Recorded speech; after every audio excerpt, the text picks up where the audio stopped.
Good morning. Welcome to OMC. My name is Jose Tirado. I'm the Executive Director of the Office of Emergency Management and Communications for the City of Chicago. As you all know, today is the final day of the DNC. I'm going to do a quick round of introductions before we get started. Today we are joined by Larry Snelling, Superintendent of the Chicago Police Department, Annette Nance Holt, Commissioner of the Chicago Fire Department, Mary Sheridan, First Deputy of the Chicago Fire Department, John Roberson, Chief Operating Officer for the City of Chicago, Gary and Gatewood, Deputy Mayor of Community Safety, Derek Meyer, Deputy Special Agent, United States Secret Service, Dan Casey, Managing Deputy Director of Public Safety and Technology. With that, I want to take a moment to thank my staff at OMC and all our partners who have been a part of this great mission. I want to thank my 911 call takers and dispatchers, my emergency management team, my traffic management authority team, our 311 call takers, our OMC operations group, our OMC communications, and more than the 40 agencies represented in the Emergency Operations Center, including our county, state, and federal partners. While this operation is not complete, I want to acknowledge their commitment and dedication to keeping the city moving forward and keeping our residents and visitors safe. And finally, I want to thank the superintendent for his leadership this week. I did write some notes in regards to the superintendent and how I feel about him. I don't even know why I was doing that. I've known the superintendent and these chiefs possibly about 20, 25 years. I had the honor of being a chief with the Chicago Police Department and wear that hat for a long time. What you're seeing, I'm not surprised at all. I knew the superintendent's medal 20 years ago. I'm not surprised that he's in this moment. I'm not surprised that he's shining. And I'm not surprised that we are where we are as a city. I said it to him before, he is the right man for this job right now. And with that, I'll introduce the Superintendent of Chicago Police Department. Sir.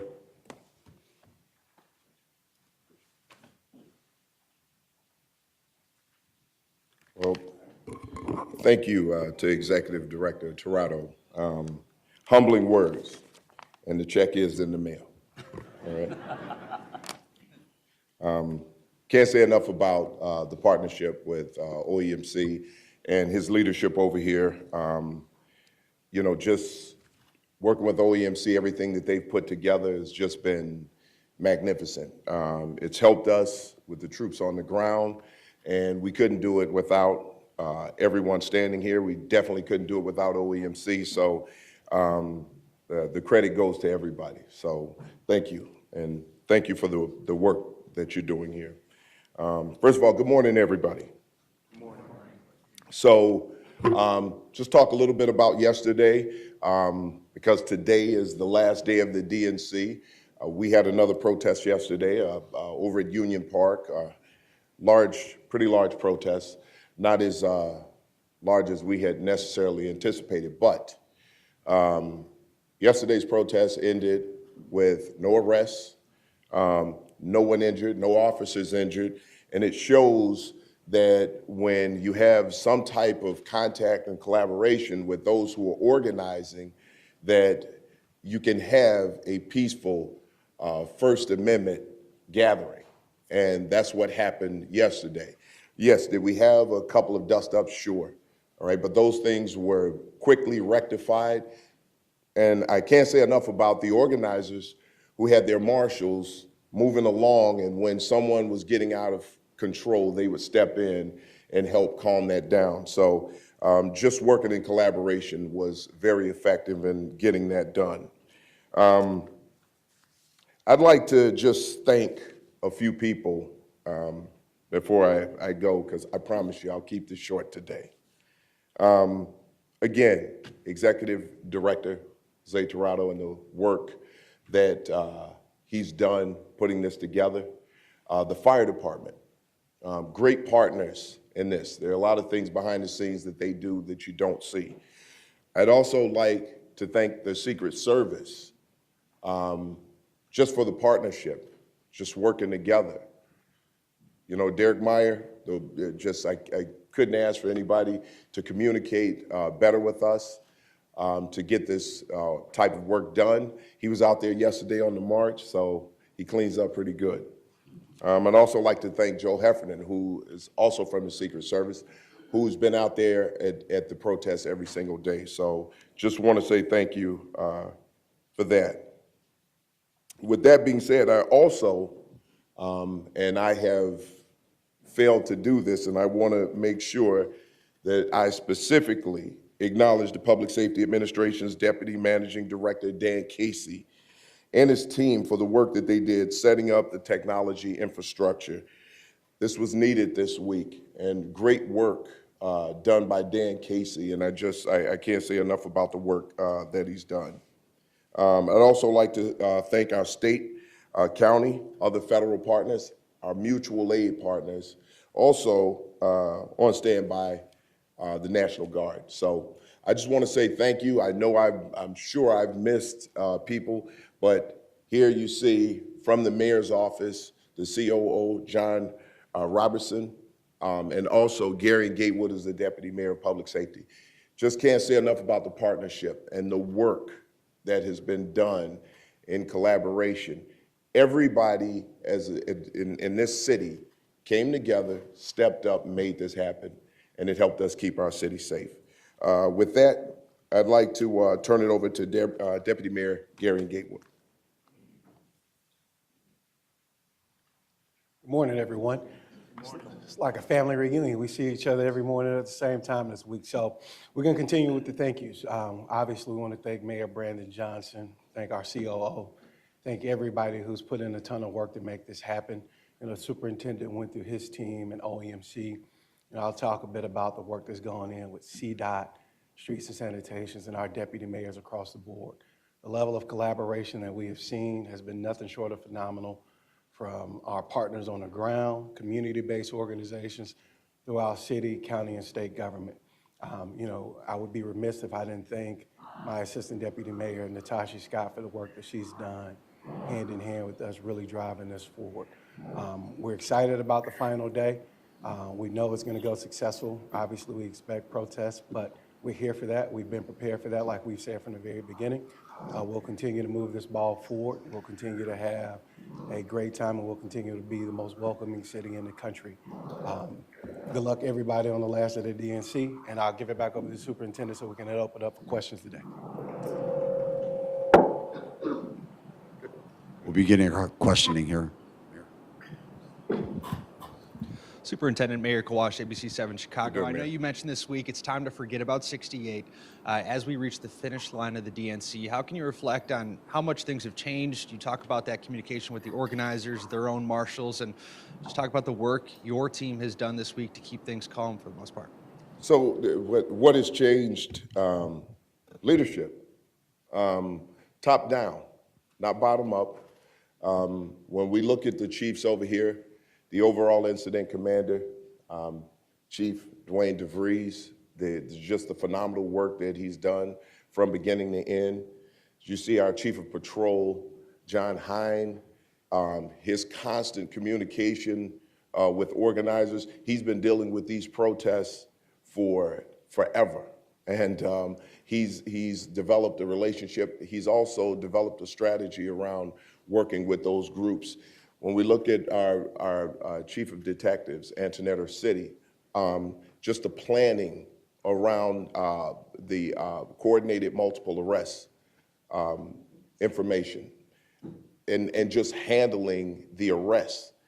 Also, who has worked in lockstep with her, Chief Yolanda Talley from the Bureau of Internal Affairs, who have just done such a great job, the two of them working together to put this planning together to make sure that we're doing everything the best possible way that we can. And then Chief Angel Navales, who's been setting up the system around so that we can get our officers deployed properly. And then getting those officers information, making sure that our officers are well, making sure that they're getting water, food while they're out there so that they're able to stay calm, right? And we know we want to make sure that cognitively they're great. So just can't say enough about the entire team up here. Good morning, Soup. Mac Lederman with Block Club Chicago. We saw around 3:30 p.m. yesterday in Park 578 a very small group of pro-Israel advocates in the park. I saw you out there giving officers a pep talk when it came around 5-ish o'clock. The pro-Palestinian group began to move past that gathering there at the park. There seemed to be greater restriction of access to the park at that time. When the two were passing each other, we saw many police blockading with bodies or with their bicycles. Can you explain the decision to restrict access to a park designated for First Amendment activity? Because when you don't have a permit, we have to make sure that we keep order about what you do. So that park was permitted. This was an unpermitted protest. Morning, Superintendent. Sam from the Tribune. Good morning, Sam. You know, the week isn't over yet, but you know we're 3/4 of the way through. How much sleep have you gotten this week? I don't know if I add up all the hours, probably about none. So but it doesn't matter right now. We're at the end. I have that extra boost of energy just like everybody else here. And I'm not going to talk about my sleep because I guarantee you these people haven't slept much either. But we're doing the work that we need to do to make sure that we protect the city. So it's worth losing some sleep over. Roseanne Tejas from Fox 32. It may be a little early for this question, but tomorrow everything's going to be wrapped up. How long and what is the plan for dismantling the security perimeter? How will that look? You know, I would like to say that we're going to go at it immediately, but we'll assess what's going on. And as soon as we have the green light, we'll start breaking things down and we'll make sure that everyone can start getting back to their regular sleep schedules. Superintendent, Nick Smith, News Nation. With tonight being the last night, has there been a strategy shift to deploy extra resources? And before the DNC, Mayor Johnson has said that there would not be any communities that have suffered from lack of police activity or the ability to respond to different neighborhoods. Have you seen a spike in other areas? No, we actually have not. Now, are we seeing still some of the normal crime that we see on a daily basis? Yes. But what we did not do was deplete the neighborhoods of manpower. All right, we made sure that we had officers to respond to calls. They're also working extended hours with canceled days off, just to make sure that the city is protected all around. And a different strategy for tonight being the last night for the DNC? No, the strategy is the same. We had a focus coming in, and the strategy is going to be the same. Obviously, as things change, we can change with those things, so we have that flexibility. Good morning, sir. Tarso Veloso with Bloomberg. How are you? Good, and you? Good. Nice. I saw another vehicle saying that a delegate was robbed at gunpoint in a West Loop. Could you talk about that for us, please? So that's something that we're still investigating. Obviously, there was something there, but We're still looking a little deeper into that to get more information on it. Good morning. JC Navarrete with NBC Chicago. The response to the unpermitted protests outside the transportation center was swift, it was quick, it was quiet, and then all of a sudden, police officers converged there, prepared, and protected the scene. That was an unpermitted protest, and the response there was admirable. Any idea of another one that may be spurring up today, and just what steps do you guys take to, be one step ahead of these unpermitted acts? We look at intel. We have, the Office of Emergency Management and Communication. We're constantly looking at things, just watching certain locations. And if they see things, popping up, we get that information, and we're ready and prepared to get to those locations as quickly as possible, as you stated. And our officers are trained, and they're ready to step in and do whatever is necessary to keep the situation calm. Hi, Superintendent Dave Struett, Sun-Times. How are you? There's an ongoing sit-in happening within the DNC perimeter with some delegates. I'm curious what CPD's plan is to handle that. That's on the inner perimeter, is being handled by the Secret Service. Derek, would you like to talk a little bit? So our security perimeter is open 24/7. They are delegates that are inside our zone, and if they would be removed, it would be the DNC would decide that. I'm Deputy Special Agent in Charge, Derek Meyer, U.S. Secret Service, Chicago Field Office. Hey there, Emma Barnett with NBC News. Thank you for taking our questions. Two quick things. One, yesterday there seemed to be a scuffle that happened under the underpass where the train was. Can you just explain what happened there? And is there going to be a greater security presence there tonight when the marchers hit that area? And then my second question is, I'm wondering what you think this week has taught police forces across the country. Well, here, I'll answer your first question. We had a couple of people from the protest group go up to the platforms. Now, we have officers who are working the CTA platforms up there. And when you have people who run up there, one individual had a huge flag, these officers, and then leaned over the fencing up there. And these officers are trying to figure out what's going on at this point, what that individual is doing. So they're immediately trying to stop someone from doing something. And this is all a part of an investigation, initial investigation. That being said, we were able to talk to the organizers. They had their marshals go in. We were able to bring that situation down, de-escalate it, and those people were released and were moved back into the march. So the marshals were very instrumental in helping us do that. Secondly, honestly, I don't know what this teaches other departments around the country because I don't want to speak for anyone else's department. But what I can say for the Chicago Police Department is what we've learned here is that preparation is everything. Two things you need for success: opportunity and preparation. We had the opportunity to respond to the Democratic National Convention, and we were prepared for it. And that preparation came through training, and our officers just worked with a level of pride that was just unbelievable. Good morning, Leah Skeen with AP. I was wondering if you're able to confirm reports about protesters showing up outside of Vice President Harris's hotel last night, and what, if anything, happened there. I don't have any information on that, but if it were something that were serious, obviously we would have that information. But there are protesters that show up everywhere, all over the city. So you're going to have that. We've seen them show up at some of the party locations. So, but it was uneventful. Good morning, Superintendent. Good morning. Julie Bosman with the New York Times. How are you, Julie? Good.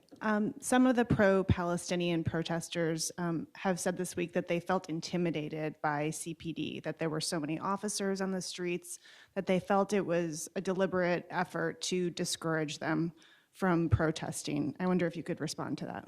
Yeah, well, listen, you know, people, personal feelings, you know, we're concerned about that, but not as concerned as we are about the safety of the city. You may have people who showed up to protest and they see all of the police because they believe that we're peaceful. I'm peaceful. I can believe that about myself, and that may be absolutely true, but that doesn't account for everyone else in that crowd who may do something to commit acts of violence or destruction of the city.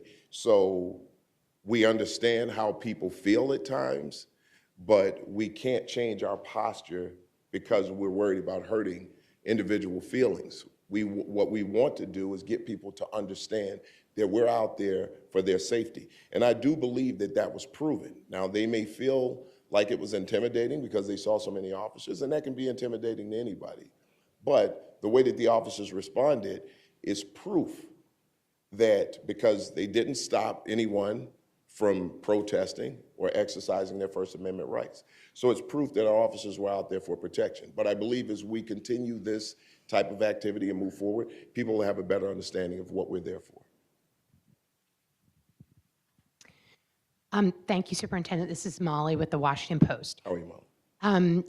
Can you tell us how many total arrests of protesters there have been this week?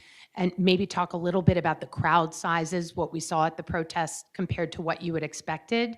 And then also, you had talked about de-escalation and you offered that one example. I wondered if there were other examples we might not know about where that might not have made the news because police and protest marshals had de-escalated. So that's a lot there, Molly, but so here, let me just talk about a few things. We'll get you the number of arrests. But when we look at the protests, there was a difference.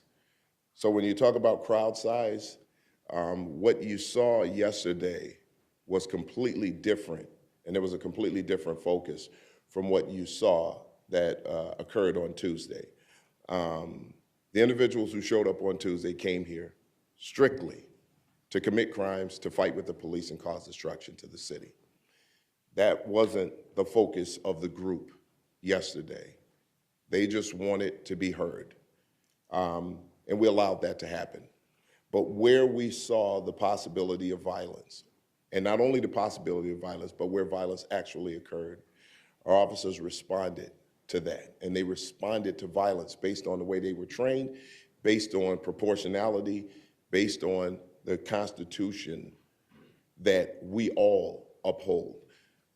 And we did the exact same thing yesterday, except yesterday, it was all First Amendment activity. Yes, there were a couple of like scuffles in there, but having that relationship with the organizers from the beginning and having some level of agreement, the marshals did a great job of stepping in. And I just think that was just a recipe for success. Hi, Megan Hickey, CBS Chicago. Good morning. Good morning. How are you? Talking about that scuffle on the platform yesterday, can you talk a little bit about the role of the folks in the yellow safety vests and how they work alongside police to maybe diffuse those types of situations? Yes, and I don't like to necessarily say they work alongside police, but what they're doing is they are policing basically their own protest group. They are making sure that people stay in line. If we ask them, hey, listen, the group is getting out of control, we need to get them back in line, they'll run over and start talking to people to get them back in line. And that was very helpful to us because it reduces the risk of a confrontation between the police and protesters. So that was very helpful to us. So anytime I see a group out there who has marshals, we know for the most part, they're out there just to exercise their First Amendment rights. Good morning, Superintendent. Good morning. Bennett Haberly with NBC5 Chicago. Some of the early cost estimates we showed or we have seen estimated that there was potentially $25 million in overtime, 10 million in additional straight time, upwards of 75 million on public safety for the DNC. Is that an accurate total? And what would you say to people who would criticize that level of spending for policing the DNC? Well, first off, you know, I don't handle the finances, so I'm going to leave that part of it alone. But what I will tell you is this. When it's necessary to protect the city, you have to make the investment. When we're looking at officers who are out there putting their lives on the line every day, those officers who are out there putting their safety at risk every day, leaving their families at home, the investment in keeping this city safe is absolutely necessary. So people can criticize what it takes, but nothing that you do that's worth anything is free. And we have to make sure that we invest in everything that we can to keep the city safe, to keep people safe. And so lastly, what I would say about that is when we're talking about lives, when we're talking about the safety of people, not just property, but just lives, saving lives, how do you put a price on that? That's the question I would ask those people. Final question. Good morning, Superintendent. Luke Barr with ABC News. How are you? Good, man. How are you? Good. There were some reports that there were maggots put in some delegates' food at the Fairmont. Do you have an update in that investigation? So what I can tell you is that local and federal, our federal partners, we're working on that together. There appeared to be, there's just a little information about the possibility of someone walking in and placing things. I won't get too much into it. And later this was discovered. Now, I'm not sure that those were maggots. There was sawdust, so they were probably mealworms. They look the same, but that's still under investigation. It appeared that there was one person who got sick as a result of it. Okay. Thank you, everybody.